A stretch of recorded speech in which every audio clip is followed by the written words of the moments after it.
And we head to the bottom of the fifth inning with Giuseppe Mugravi working on a one-hit shutout, already with 10 strikeouts.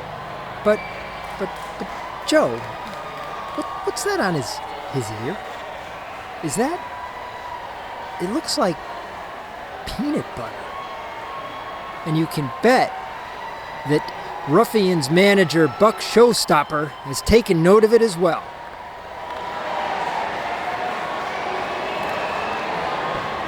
And we head to the bottom of the sixth, still a one-hit shutout for Giuseppe Mugravi with now 11 strikeouts. And now what looks to be strawberry jelly on top of that peanut butter as well. And Ruffians manager Buck Showstopper has definitely taken note of that.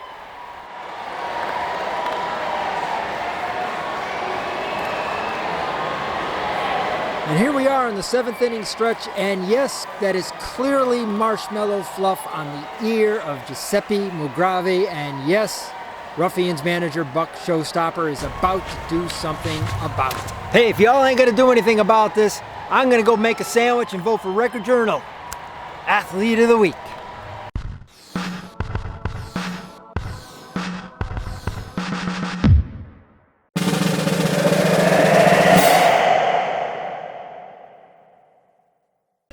Good morning, good evening, good afternoon, whenever you may happen to be tuning in. I am Brian Carpenter, sports editor of the Meriden Record Journal, and welcome to the Week 5 show of Record Journal Athletes of the Week. Aaron, that guy's going to mow the lawn when we're here. We no sooner started this camera than this guy's going to mow the lawn. No, he says, let's go for it. Thank you, sir. We are much obliged. A shout out to the Portland Parks and Rec Department, which does a great job of maintaining these fields here at what we call New Park. Beautiful baseball fields, which you see behind me. And we like shooting up here because it's such a beautiful location. Anyways, speaking of beautiful locations, Aaron, you know, for the second time in 3 weeks, we've been able to use edible props. And unlike 2 weeks ago, unfortunately, though, the cannolis you were able to enjoy. If you want that peanut butter and jelly and fluff, brother, well, you're going to have to come lick it off my ear, which I don't advise you to do. Let's get after it. Enough clowning around.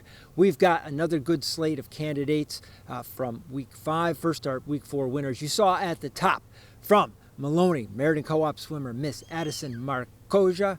No, it's Marcoya, right, Aaron? I love the pronunciation. Addison Marcoya, and from Sheehan football, Mr. Brady Rosacci. And Aaron, it proved again, once again, we were very prescient in our picks. Miss Marcoya won the 200 and 500 freestyle again in Friday's meet against Enfield. She is undefeated in those races, even though she is just a freshman. And Mr. Brody Rosacci had down in Hill House a 128-yard game. That is his third straight 100-yard game. Also scored 4 touchdowns. He is also a freshman. Also happens to lead all of the SEC in rushing. Wow. Talk about rookie seasons. Congratulations to Miss Marcoya and Mr. Rosacci. They're youngins, but they're goodins, and we're looking forward to seeing you guys for the next 3 years and the rest of this season. Okay, let's get after it with Week 5. Aaron, where are we going to start? I'll tell you where we're going to start. As much as I like starting with the girls, we're going to start with the boys because it was another good night of football on Friday night. You know, pretty much all of our teams won. And I got to tell you, let's start right here with one of my favorite stories of the season. Wilcox Tech football under Coach Alonzo Relaford. They won again at Cheney Tech 28-21 in overtime. They're 3-2. The mark of Zoe. Wilcox Tech has never been over 500. They are 3-2. Wilcox Caner, must acknowledge Caner. They have many good players on that team. And Alonzo's doing a real good job. And one of the guys getting it done for him right here, Mr. Brandon Alvarado. Hey, what a game for Brandon. He's a senior. He's a running back / quarterback. He also plays out of the slot sometimes. He's free safety. He's on all the special teams. And he had all 4 touchdowns against Cheney Tech. He had 3 rushing touchdowns, including an 80-yarder, and then the 10-yard game winner in overtime. Also had a 30-yard strip and go fumble return on defense. And I'll tell you, as I was watching Brandon's stuff unfold on Friday night, it was happening concurrently with the game Vito Church, our nominee from last week, was having for Platt. He's another kid who's just so multidimensional. And also Mr. Jojo Gonzalez, who was nominated back in Week 1. Maloney, Platt, Wilcox Tech. Each one has a Meriden kid on the team who's just a tremendous playmaker, really in all phases of the game, offense, defense, and special teams. What a treat. What a story that's sitting there waiting to be written. Hint, hint to any one of my part-timers who wants to get after it. For now, Brandon Alvarado. Good job on Friday night. You are boys nominee number 1 here in week 5. Our second nominee, this is a guy we actually ran into back in August. It was the Twist tournament was going on. It came back after a 2-year absence. And I showed up that day, and I hooked up with Dave Rodriguez, one of the co-directors, and he's like, hey, you got to get up to this upper field. Our Wallingford Warriors 16U team is playing for the championship game. I'm like, all right, get me up there. So they put me on a golf cart, and Choate is like, it's truly a campus. It was like being at Penn State. It's like we had to cross pastures to get to this field, and we saw the Wallingford Warriors defeat a team from New York to win the championship in their division. One of the boys I talked to, and one of the key players right here, Mr. Nico Cardona. He's a junior at Sheehan. We got to meet him, got to talk to him back during Twist. And I said, hey, Nico, let's get a photo of you because you never know, man. A couple months from now, you might be Athlete of the Week. And lo and behold, here he is. He had the goal Friday to defeat Career Hill House 1-0 down in New Haven at Boulevard Field. Down on the Boulevard. You're not going to hear me sing. You're just going to hear me sing the praises of Nico Cardona, boys nominee number 2, Sheehan High School junior soccer player. Good to see you again, Nico. Third and final nominee, Aaron, you know who's coming. You know it because you and Shawnee were covering it. It was a Wallingford Championship cross-country meet. And when we have the Meriden and Wallingford meets, we like to go with the city champions. And for Wallingford, for the boys right here, Mr. Henry Murphy Jr. Henry Murphy won that race in 17 minutes, 31 seconds. And he's only a junior, so he has a chance to defend his title next year. And in winning once, though, he's already equaled the feat of his older brother, Jack Murphy, who was kind of a personal favorite. I just like Jack. He was a good kid. And he won the race his senior year back in 2020. Hey, younger brother Henry is the champion this year. There's yet another Murphy brother coming up. A lot of Murphys to keep track of, Aaron. For now, though, it's Henry Murphy in the spotlight. He is boys nominee number 3, Wallingford cross-country champion. Congratulations to you, Henry. All right, we're going to go right to the girls because it's a perfect little sieg. A little jump to the left, jump to the right. And, you know, this, our first nominee for the girls, as Aaron can attest, this is someone we really could nominate every week because every week she turns on the Jets and she gets it done. She is our reigning girls cross-country runner of the year. Not just ours, but also in the SEC. She's a defending SEC champ. She, of course, is Miss Alexa Jacon Jr. from Cheshire. And we had to go with her this week. You know, Aaron, sometimes we hold the nice, healthy cards in the deck saying, let's wait. SEC championship, Class L, all these things are within reach for Alexa. We're going with her this week, though, because she just won the Wickham Invitational at Wickham Park, which hosts the state championship meets.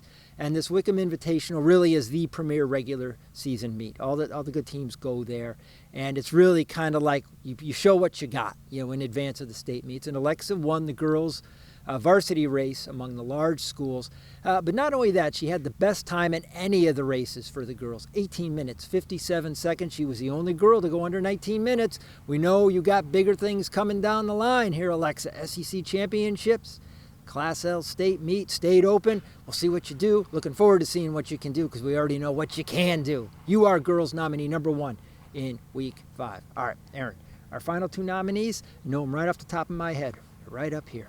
One of our best stories this fall is over in Southington, Coach Aaron Letty's field hockey team. You know, Southington field hockey, very respectable program. You know, this year, though, it's like the best season they've really ever had. They got a lot of girls who play both lacrosse and field hockey. They can score, very balanced team, a lot of players. They're 7-0-1-1. And what that means is they've won 7, they've lost, I got to rephrase this. They've lost 1, but that one at the end, that refers to the overtime loss they suffered against Simsbury back in the second game. Since then, they've won everything. They've had a tie in there, 7-0-1-1. They are at the top of the CCC along with Simsbury. And one of the girls making it go for Southington right here, Miss Ava Coppola.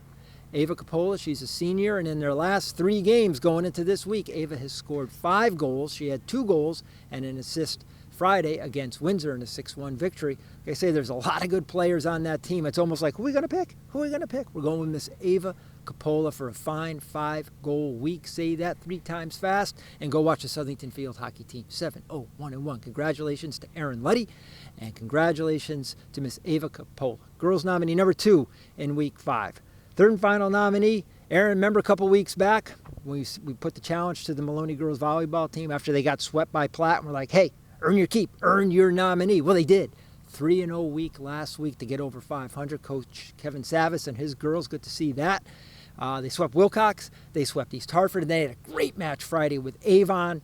And for our third and final nominee, it was the cap of a great week right here, Miss Peyton Pulaski, senior outside hitter. She totaled 36 kills on the week, and against Avon was really the highlight. You know, a 5-setter, 16 kills, 10 digs, double.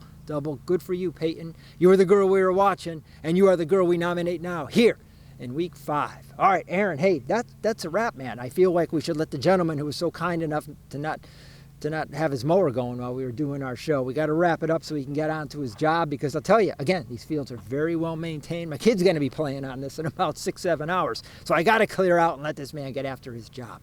Hey, listen, before we go, again, the voting, myrecordjournal.com/sports, Wednesday, 6:30 through about midnight on Sunday. My best always to Aaron and my man Shonny Krofsick, Ronnie Buck, all the part-timers we got out there. Most especially, though, shout out to my man Ralph Tomaselli. Ralph, I can't say I'm rooting for you Yankees against Tito Francona's Guardians, but Ralph, I got you, kid. Hey, I'm Brian Carpenter, sports editor of the Record Journal. I appreciate you watching. Be good.